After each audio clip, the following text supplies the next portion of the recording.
Hi everyone, welcome back and thanks again for joining me. In today's video, I want to give a quick overview as to how I currently use Google Sheets to track the performance of my dividend portfolio. I should mention this is really version 1.0 of my Google Sheets tracker, so I would really appreciate any thoughts, feedback and suggestions that you might have. So here we are, Google Sheets. So I'll just work from left to right here and explain each column, although hopefully a lot of it is self-explanatory. Column A then is very simply just the name of the company in question. Column B is a snapshot from the end of May, detailing how many shares I held at that particular moment in time of each company. Column E then, so this is the current number of shares I hold in each company, and this allows for the first point of comparison. Some companies have remained consistent across this period of time. Aviva, BP, GSK and Vodafone show no changes at all. That's in comparison then to British American Tobacco, IAG, Imperial Brands and Kainos, which were all new purchases between the end of May and today. Hence, they have all jumped from zero to their current level of holdings. One company that does stand out here is Royal Dutch Shell, jumping from 40 shares back in May to 84 shares today. That is simply because their shares took a bit of a hammering a few weeks ago, along with the FTSE 100 in general, and I decided to double down and invest an additional £1,000. This time I simply managed to get 44 shares for my £1,000 compared to 40 I originally received earlier in the year. It is worth noting that I have my brokerage account set up to automatically reinvest any dividends that I receive. The benefit of reinvesting dividends can clearly be seen in column F, with any sales highlighted in yellow representing a gain in shares from reinvested dividends. A good example here is William Hill. I originally purchased 589 shares and now I have 619 simply by having my dividends automatically reinvested. Column G is the initial purchase date, so hopefully that's quite self-explanatory. The next two columns though are interesting, as column H details what I have actually invested originally, excluding the cost of reinvesting any dividends. So this is actually in contrast to how things are tracked on my brokerage account.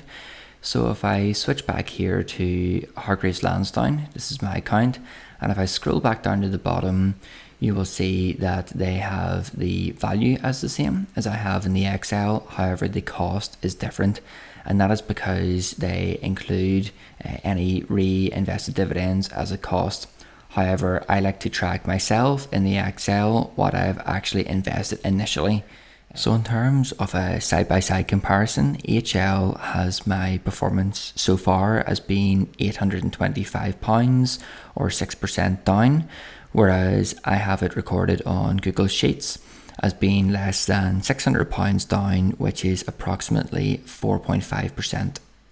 So we'll go back to Google Sheets and scroll over to the right hand side and talk through the final few columns. Column L is the frequency at which each holding will pay a dividend per year. As you can see at the bottom, I can currently expect to receive 42 separate payments per year.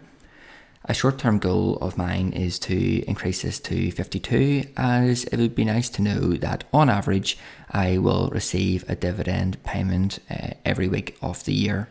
The next column details when each company is due to pay their next dividend, and this links into the final few columns.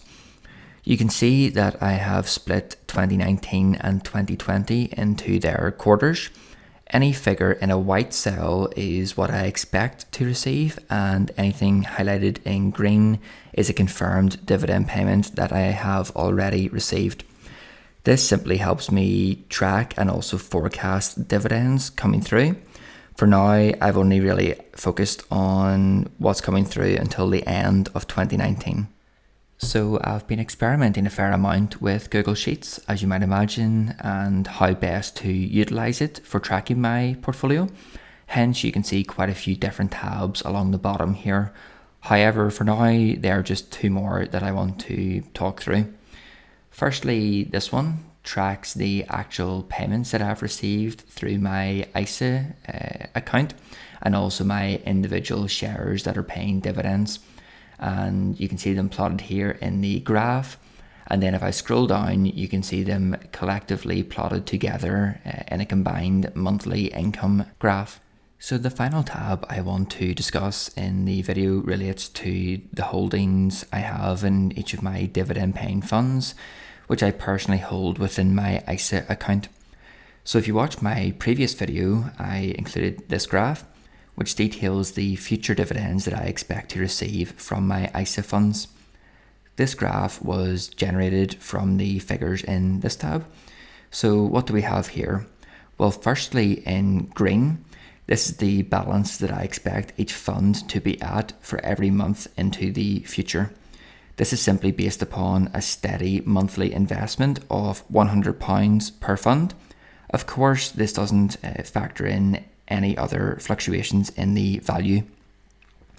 In blue then, this is a list of the dividend payments that I expect to receive based upon current frequencies of payments and yields currently, along with the values in the corresponding green cells. Well, that's it for now, everyone. As I mentioned at the beginning of the video, I'm still experimenting with how best to use Google Sheets to track my portfolio. So this is really just version 1 for now. I'm sure over time it will develop further, and as always, I would really appreciate your feedback on this. If you're enjoying the videos so far, please hit the like button and also feel free to subscribe to the channel. It certainly is very motivational when people are positive and show genuine interest. If you haven't had a chance to see my previous videos, please check them out, and again, let me know your thoughts. As always, thank you very much for watching. I look forward to your feedback, and I also look forward to seeing all of you again soon.